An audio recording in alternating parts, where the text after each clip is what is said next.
Hi guys, and welcome to today's task.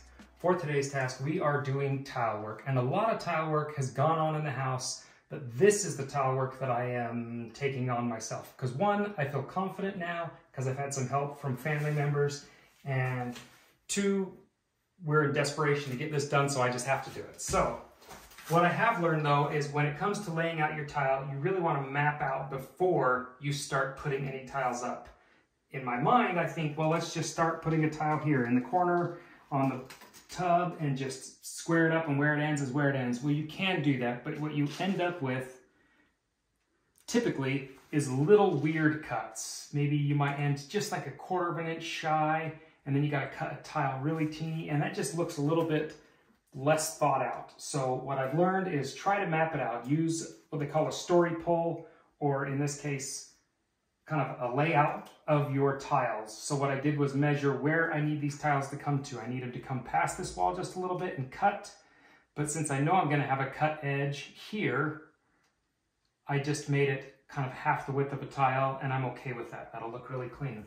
And that creates a half width over here as well, because if we tried to put this in the corner, we'd end up with possibly a fall here, which sounds good, but I think we'll be off. So it's not worth the risk.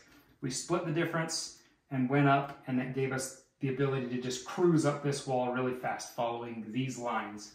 So we're doing the same thing here. I know this wall is 58¼ roughly wide. That could vary just a titch here and there, but I know we're in that ballpark. So what I'm doing here is laying out my tile. I took 58¼ divided it by 4, which is the width of these tiles, and I get 14 point something. So I know that's as many tiles as I need to start with. So I grabbed 14 or 15 tiles and laid them out on the floor with the spacers in. That's what's crucial, because that does take up a lot of space when you add it all together. And I noticed that when I did that and I put 14 tiles on, I'm still just a little bit shy of my 58. So what I decided to do was figure out where I want my cut lines to be. So once again, I put the 58. So I kind of centered it so I've got the same even overlay on each side. And I know I'm going to cut a tile on one end here, so that'll give me a perfect fit. And then I know I'm going to start over here with a cut tile. What I don't want to do is cut the tile and then start laying this row. What I want to do is set my square marks and lay these tiles all the way up the wall, and then go back and cut those little pieces, because they'll vary a little bit. And if you try to make them square each time, it'll be a slower process. So I think this is a faster way to get a lot more done quicker. Now I know my first tile is going to start right here, and then it's going to be level on this line. I did go ahead and set these in just temporary so that my tiles can sit on them, and that's my square kind of line to work with. And I can go back and cut these. That will mean a long day of cutting and piecing in each tile, but it does allow you to get a lot done quicker, sooner.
have reached a critical point in this shower.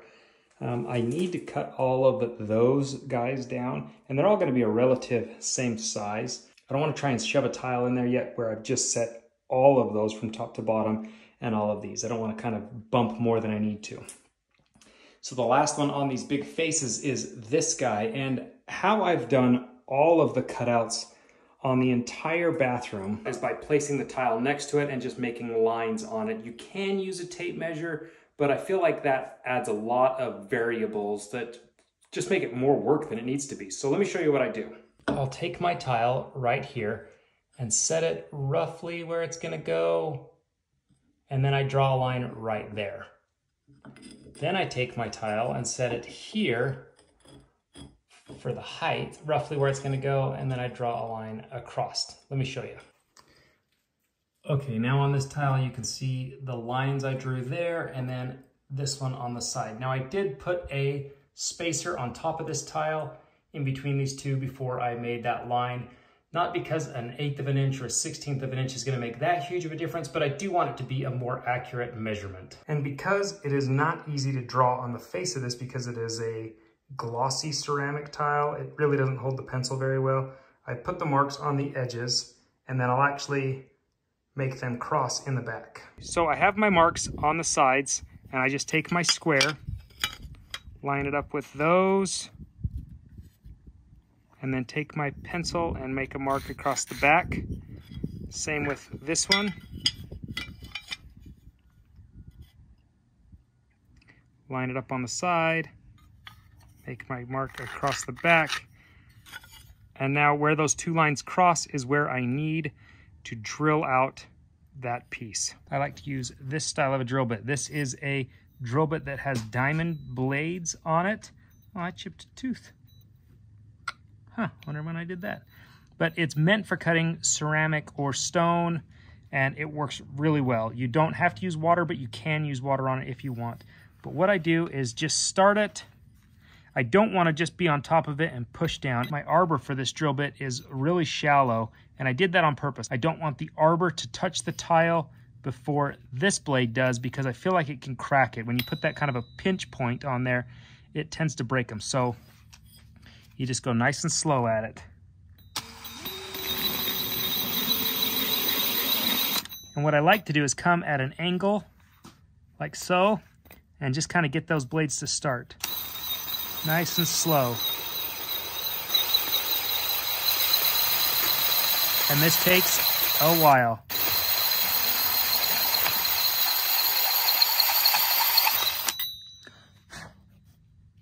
So you can see we've already started. Looks good. Oop.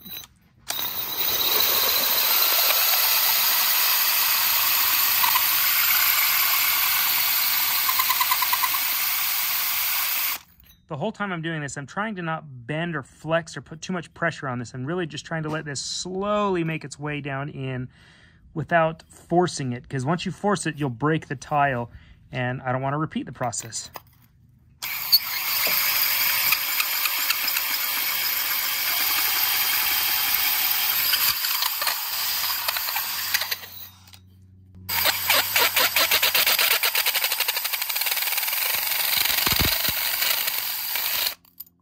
Warm on the other side though.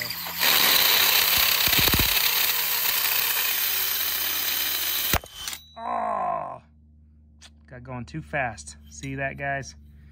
Go too fast, you break. There we go, we got it. We did have a little blowout right here on this corner, but the shroud that will cover this for the shower head will cover it, so that's okay. But as tight as you can make it, the better. I feel like it makes it conceal a little better for aesthetics, and also I feel like if I wanted to, say, put silicone or something around this to seal it off, it'll fit better as well. Here's our moment of truth. It slides over that and right into place, and I have enough room to center it between those tiles, make it sit there. That is perfect. I like it. So if you are going to take on a tiling job on your own, I do recommend buying one of those diamond bits. They're not that expensive. I think they may be like 20 bucks, but when you think about the money you're saving by doing the labor yourself, 20 bucks is a good investment. And I do take the opportunity every time I do a project myself to see if I can acquire some sort of a little tool to help with that project so that when it comes up later on, I can do it easier. Now, I'm not saying go out and buy an entire tile saw, because I still do not own a tile saw. I borrow one or I rent one when I need to, and I'm not a tile aficionado. This is actually some of the most tile I've ever done, and it's on my own house. So, but the little tools like the diamond blades, you'll use those later on for other things too. So we are at a crucial stage in this bathroom. Now I'm starting to work my way up these walls, which we knew we'd bringing them together as a 90, just like that, which looks fantastic. But the other side we're trying to figure out is how to terminate this end. One option is you can fill this end full of grout, but that's a pretty thick grout line. It's really vulnerable. The other option is this Schluter system.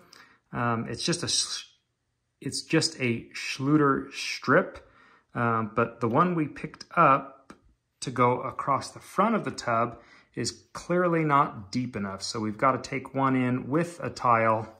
And that's my last tip, I think, for today's video, is to take a tile with you when you're purchasing things for your house. Because had I known that, I would have been able to buy the right size of Schluter strip. This seemed like it would work, but clearly it won't. There's just a couple of tips for tiling, and I'm giving you these tips because I'm learning them as I go. I am not a proficient tiler. It is one of my least experienced construction fields, or I guess finished carpentry fields, that I'm capable of. But I'm learning, and I'm going to share what I know with you. So if you like today's video, give it a thumbs up. If you're new to the channel, subscribe, and we'll see you guys next time.